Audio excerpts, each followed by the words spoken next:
13절부터 18절까지 말씀입니다. 데살로니가전서 4장 13절부터 18절. 제가 성경으로 신약 성경 331페이지에 있습니다. 데살로니가전서 4장 13절부터 18절까지 말씀. 우리 다 찬절과 한 목소리 같이 말씀 받겠습니다. 형제들아, 자는 자들에 관하여서는 너희가 알지 못함을 우리가 원하지 아니하노니 이는 소망 없는 다른 이와 같이 슬퍼하지 않게 하려 함이라. 우리가 예수께서 죽으셨다가 다시 살아나심을 믿을진대 이와 같이 예수 안에서 자는 자들도 하나님이 그와 함께 데리고 오시리라. 우리가 주의 말씀으로 너희에게 이것을 말하노니 주께서 강림하실 때까지 우리 살아남아 있는 자도 자는 자와 사는 자보다 결코 앞서지 못하리라.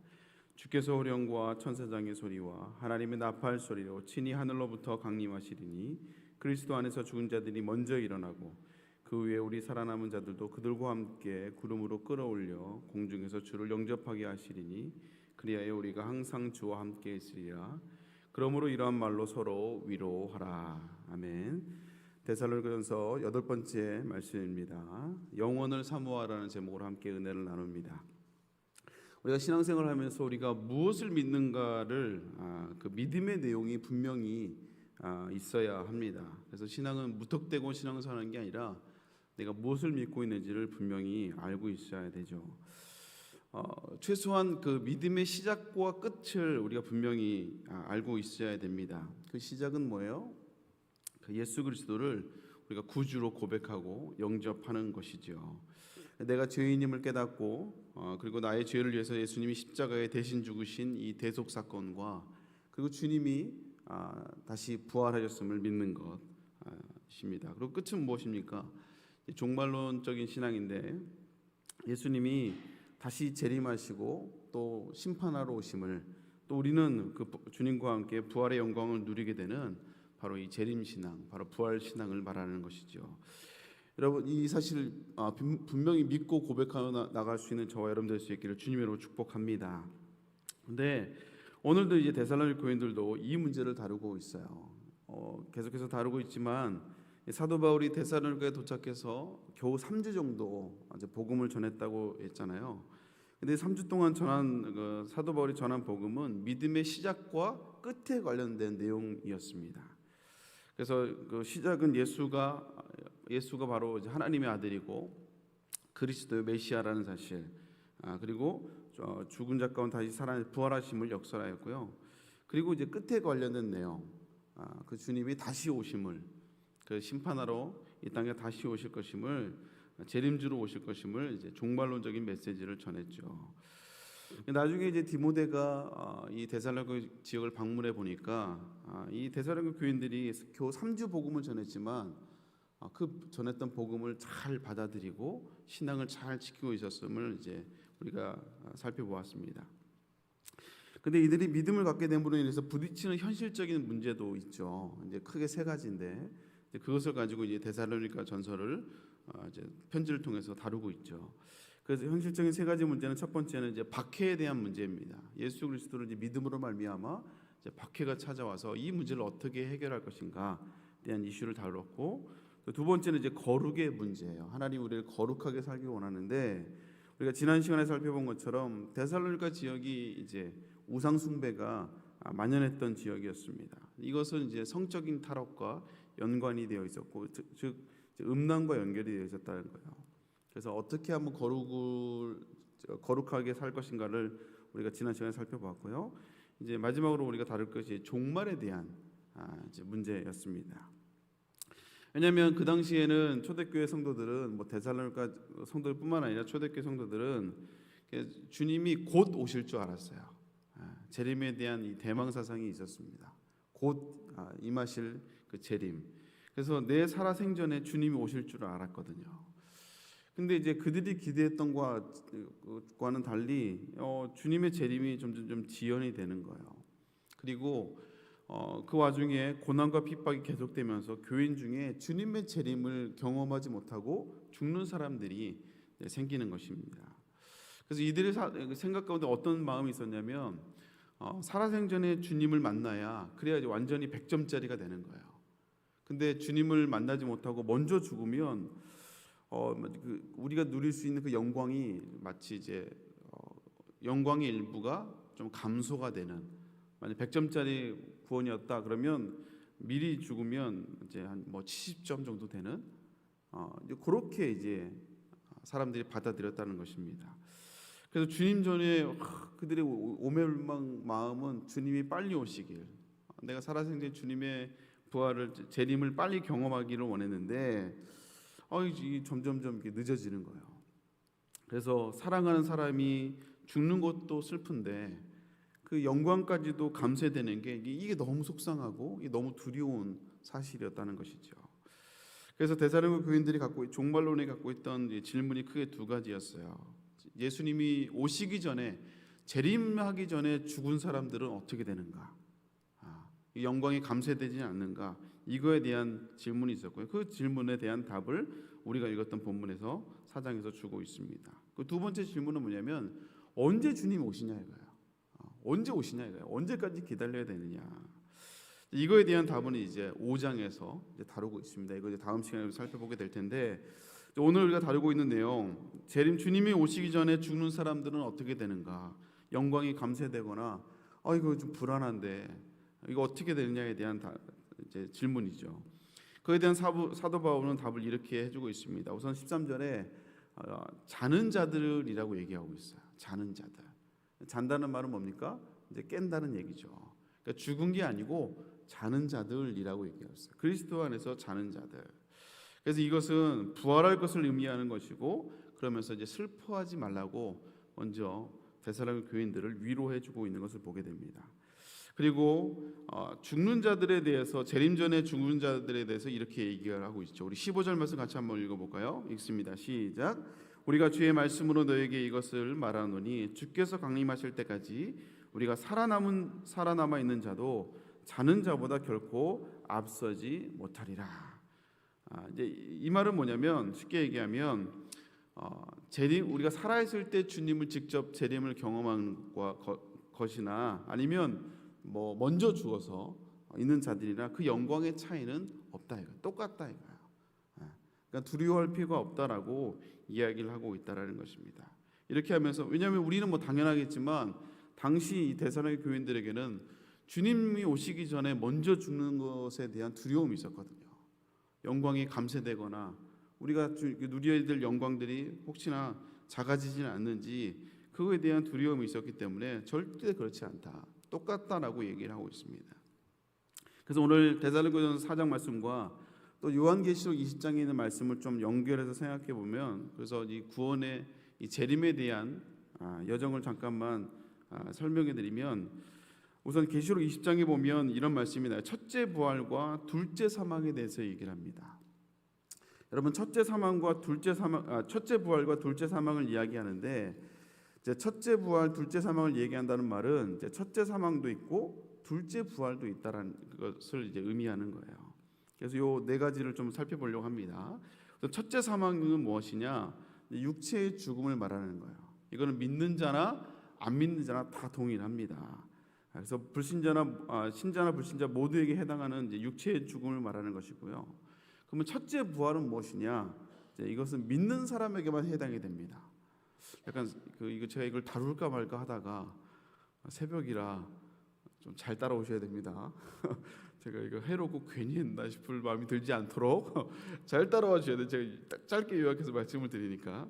그래서 첫째 사망은 이제 육체의 죽음을 말하는 것이고, 이거는 뭐 믿는 사람도 죽는 거고 안 믿는 사람도 다 죽잖아요. 근데 그러면 첫째 부활은 뭐냐? 이거는 믿는 사람에게만 해당하는 거예요. 우리가 죽으면 이제 믿는 사람들은 영혼은 하나님과 함께 안식하며 거하는 것을 말하는 거예요.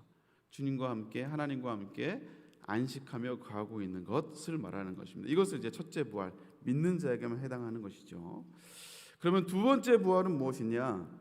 이게 이제 재림하실 때 발생하는 겁니다. 주님이 재림하실 때 이미 죽은 자들은 다시 부활할 것이고, 그리고 살아있는 사람들은 신령한 몸으로 바뀌게 돼요. 그래서 이 두 번째 부활은 신자나 불신자나 동일하게 다 적용이 됩니다. 주님이 재림하실 때 죽은 자도 마찬가지고 믿고 죽든 안 믿고 죽든 다 부활하게 돼요. 그 다음에 이제 심판을 받게 되기 때문에 그렇습니다. 그래서 요한계시록 20장에 얘기하고 있는 것처럼 다 부활하여서 흰 보좌 앞에서 이제 백보좌 앞에서 심판을 받게 되는 것을 보게 되죠. 그리고 이제 불신자는 영원한 불못에 들어가는, 이게 이제 둘째 사망입니다. 이 둘째 사망은 믿는 자는 해당되지 않아요. 믿지 않은 불신자에게만 해당이 됩니다. 제가 짧게 설명을 해드렸는데 잘 이해가 되시죠? 괜히 했다라는 생각이 좀 들기도 하고. 근데 어쨌든 우리가 부활에 대한, 재림에 대한 스토리를 좀 짧게 얘기를 해드렸는데, 오늘 이제 여기에 17장에 또 논란이 되는 말씀이 하나가 나와요. 우리 17장 말씀 같이 한번 읽어보겠습니다. 읽습니다. 시작. 그 후에 우리 살아남은 자들도 그들과 함께 구름 속으로 끌어올려 공중에서 주를 영접하게 하시리니 그리하여 우리가 항상 주와 함께 있으리라. 이게 이제 약간 좀 논란이 되는 말씀입니다. 왜냐하면 17절에 보면 이제 우리가 살아남은 자들도 그들과 함께 구름 속으로 끌어올려 공중에서 주를 영접한다라고 얘기하고 있어요. 이제 딱 연상되는 단어가 하나가 있죠. 이게 뭐냐면 공중에서 주님이 내려오시고 우리가 공중으로 끌어올림을 받는다라고 얘기를 하고 있어요. 이게 성경에서 나오는 유일한 휴거 장면입니다. 유일하게 다루고 있는 휴거 장면이에요. 사실 휴거라는 말은 성경에 있는 용어는 아니에요. 이게 휴거라는 말이 함자인데 끌휴 들 거라는 뜻으로 이제 끌어올린다라는 의미의 한자입니다. 그래서 오늘 이제 그 데살로니가서 4장 17절의 말씀, 끌어올린다는 그 말을 가지고 휴거라는 단어를 쓰고 있는데, 문자로만 보면 예수님이 재림하실 때 지상에 있는 성도들의 몸이 변화돼서 주님이 강림을 이제 구름 속에서 만난다라고 영접한다는 그런 의미가 되거든요. 문자로만 보면. 근데 이것을 이제 세대주의 종말론자들이 이걸 정말로 문자 그대로 해석해서 한국 사회에 굉장히 큰 혼란을 주었어요. 그 세대주의 종말론자들이 이제 우리가 옛날에 이제 이 재림에 대한 휴거에 대한 이야기들 어떻게 알고 있냐면, 어떻게 해석을 했냐면, 그 예수님이 재림하시면 갑자기 이제 믿는 사람들이 싹 사라지는, 그 운전하다 말고 갑자기 싹 사라지는 거예요. 망치질하다 말고 갑자기 망치만 툭 떨어지고 싹 사라지는 거죠. 이걸 이제 휴거라고 이야기를 했어요. 여러분 기억하십니까? 휴거를 이렇게 갑자기 사라진다는 거예요. 그래서 이제 처음에 이제 믿음이 딱 합격한 사람들은 휴거를 받아서 싹 사라지게 되고, 이제 합격하지 못, 예수님을 믿지만 교회를 다니지만 믿음이 이제 제대로 되지 않은 사람들은 이제 7년 휴거 받지 못한 사람들은 7년 동안 이제 대환란을 통해서 이제 우리가 이제 거기서 믿음을 지키고 있으면 이제 나중에 다시 믿음이 완성돼서 구원받는다라는 이런 식의 휴거를 말했죠. 이게 이제 잘못된 세대주의 종말론자들이 한국에 이제 미쳤던 부정적인 영향들입니다. 우리가 요한계시록을 해석할 때 이것을 단순히 문자적으로 해석하지 않고 이미지와 상징으로 이게 요한계시록을 해석하잖아요. 그런 것처럼 오늘 본문도 역시 마찬가지입니다. 문자적으로 해석할 것이 아니라 이것을 좀 이미지로 봐야 될 필요가 있어요. 물론 이 말씀이 문자 그대로 이루어질 수도 있습니다. 제가 그것을 부정하진 않아요. 그렇지만 오늘 이제 성경에서 말하는 이 17절에서 말하는 이 끌어올린다는 말은 우리가 진짜 문자 그대로 끌어올려서 휴거당한다는 그런 의미보다요, 더 강한 의미는 뭐냐면 영광 가운데 강림하시고 재림하시는 그 주님을 우리가 맞이한다는, 영접한다는 의미가 훨씬 더 강합니다. 그런 의미에서 오늘 본문을 해석해야 된다는 거예요. 그래서 여기서 공중에서 주님이 오신다는 표현은 이제 헬라어로 파루시아라는 단어를 써요. 그리고 그 주님을 영접한다는 말은 에판테시스라는 단어를 씁니다. 근데 이 단어가 어디에서 썼던 말이냐면, 그 당시에 로마 황제가 그 지방을 방문하면, 지방이나 도시에 방문하면 이제 그 도시를 다루고 있는 행정관이 나와서 황제를 영접을 해요. 그래서 그 황제를 모셔다가 자기 집무실로 모시고 가죠.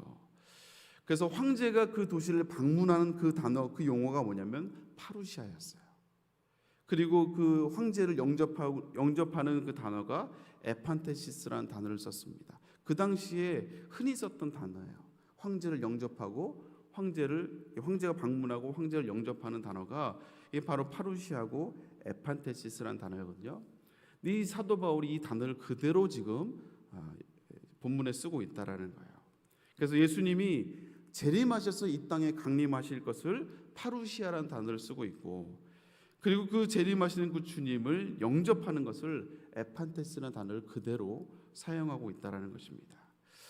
그래서 그 문자 그대로 뜻대로 우리가 휴거당에서 공중에서 주님의 영접을 만나고 이런 단어로 해석하기보다 영광 중에 임하실 재림하실 그 주님을 믿음의 사람들이 성도들이 몸이 변화해서 그 주님을 영접하고 의존한다는 감격 가운데 최고의 의존과 감격으로 영접한다는 의미로 오늘 본문을 해석하는 것이 훨씬 더 맞는 해석이라는 거예요.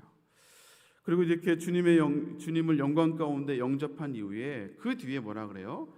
우리가 주와 항상 함께 있다라고 이게 훨씬 더 중요한 의미입니다. 주님과 함께하며 모든 영광과 권세를 함께 누리게 된다는 거예요. 우리가 이런 그림을 그리면서 오늘 본문을 살펴보아야 된다는 것입니다. 그리고 오늘 사도 바울은 18절에 이렇게 얘기를 하고 있죠. 우리 18절 말씀 같이 한번 읽어보겠습니다. 시작. 그러므로 이러한 말로 서로 위로하라. 주님의 재림하실 모습과 영광 가운데 우리가 주님을 영접하게 되고 주님과 함께 있을 것을 성도들과 함께 나누며 서로 위로하라고, 이 소망을 잊지 말라고 이야기하고 있다는 것입니다. 그래서 믿음의 사람들도 신앙생활을 하다 보면요, 초대교회뿐만 아니라 우리도 역시 마찬가지죠. 고난을 당할 때가 있고 절망을 당할 때가 있고 또 우리도 세상 사람들과 똑같이 여러 가지 어려움을 당할 때가 있어요. 낙심을 당할 때가 있죠.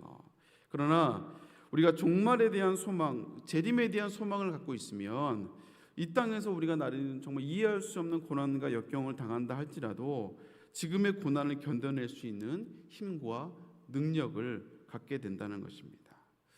참 안타깝게도요, 지금은 사실 종말을 잘 이야기하지 않아요. 그리고 예수 그리스도의 재림을 이야기하면 사실 좀 불편해하는 경향들이 있습니다. 그 원인으로서는 시한부 종말론이라든지 약간 좀 사이비의 영향이 좀 있고요. 또 하나는 그 현실 도피처럼 여기고 또 죽음 이후의 문제처럼 좀 심각하게 우리가 좀 받아들이지 않는 경향들이 좀 있는 것 같아요. 근데 왜 그러냐? 왜 우리가 재림에 대한 신앙들을 심각하게 받아들이지 않고 좀 이렇게 멀리 있는 좀 이야기로 자꾸 우리가 터부시하느냐? 우리가 이 땅에 관심이 더 많기 때문이 아닌가라는 생각을 합니다.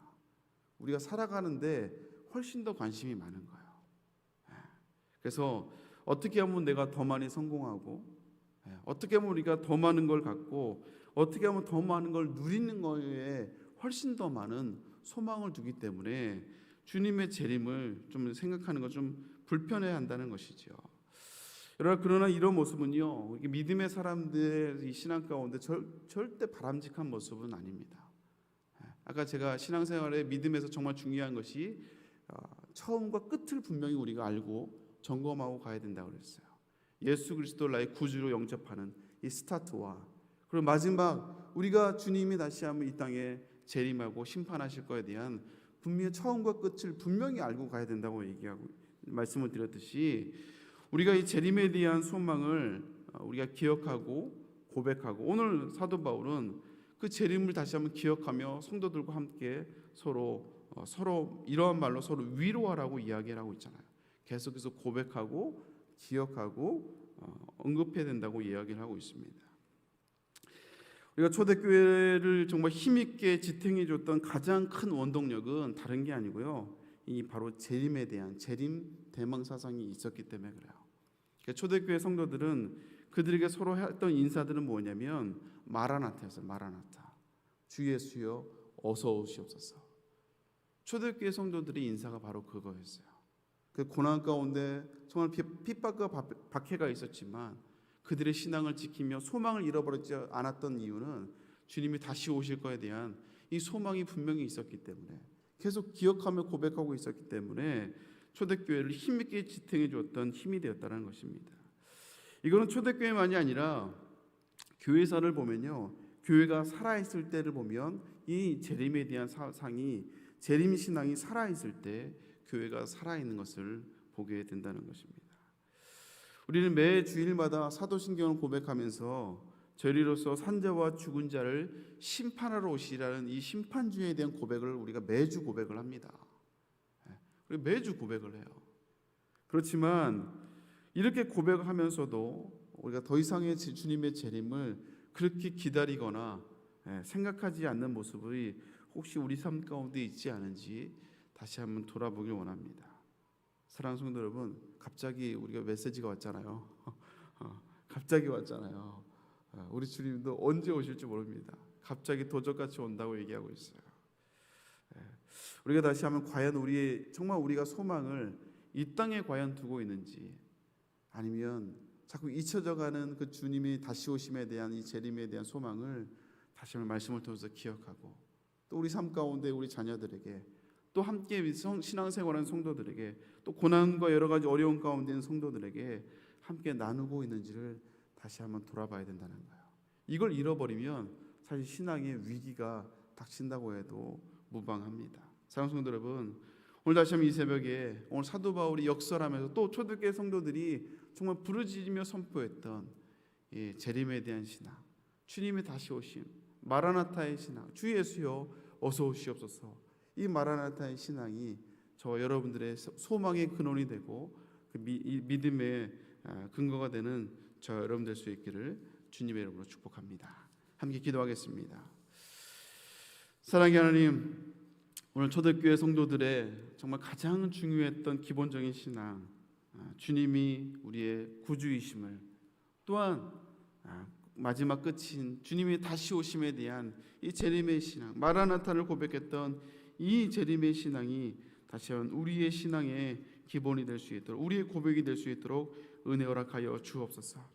이 땅에서 잘 살아가는 것도 중요하지만 그러나 우리가 돌아갈 영원한 본향이 있음을, 또 주님이 이 땅에 다시 오심을, 그 아버지의 재림에 대한 소망을 잃어버리지 않는, 늘 고백하며 살아가는 우리 모든 성도들 될 수 있도록 주여 은혜 허락하여 주시옵소서. 감사합니다. 또 아버지, 이 새벽에 다시 한번 영원한 재림에 대한 소망을 가지고 나아가는 성도들을 주님이 축복하여 주옵시고, 또한 이 땅을 살아갈 때 아버지 하나님이 우리에게 주신 삶 가운데 최선을 다하여 살아갈 수 있는 귀한 성도 될 수 있도록 주여 인도하여 주시옵소서.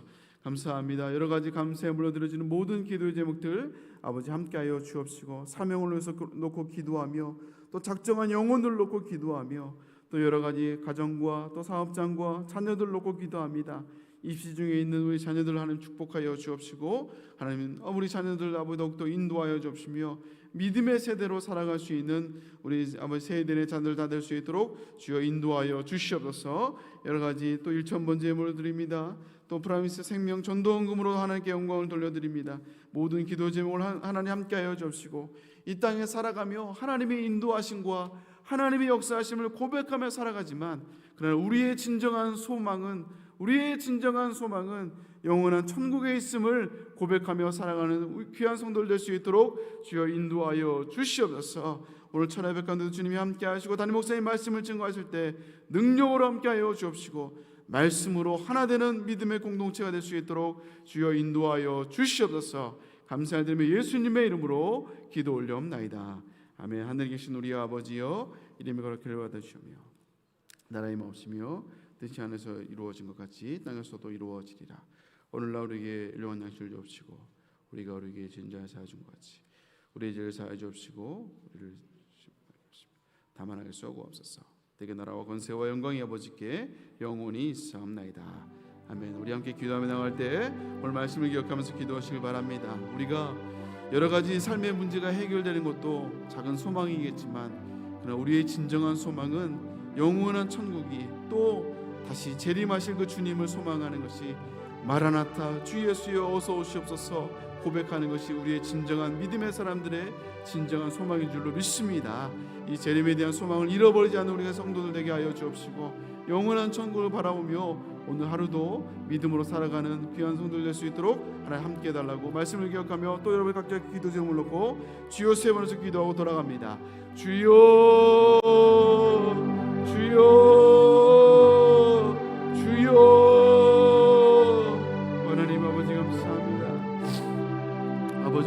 말씀을 기억하며 마라나타 주 예수여 오시옵소서. 아버지 고백에 영원한 아버지의 재림과 천국에 대한 소망을 가지고 살아갔던 재림 신앙을 가지고 살아갔던 아버지 성도들 초대교회 성도들의 믿음을 같이 한번 우리가 기억하게 하여 주옵시고, 아버지 이 땅에 여러 가지 우리의 삶의 문제가 해결되는 것도 아버지 소망 가운데 있는 것도 중요하지만, 그러나 우리의 진정한 소망은 영원한 천국에 주님과 함께 안식하게 되는 영원한 아버지의 재림을 기억하며 아버지 여러 가지 종말에 대한 분명한 신앙을 가지고 마라나타 주 예수여 어서 오시옵소서 고백하며 살아가는 귀한 성도들 될 수 있도록 주여 인도하여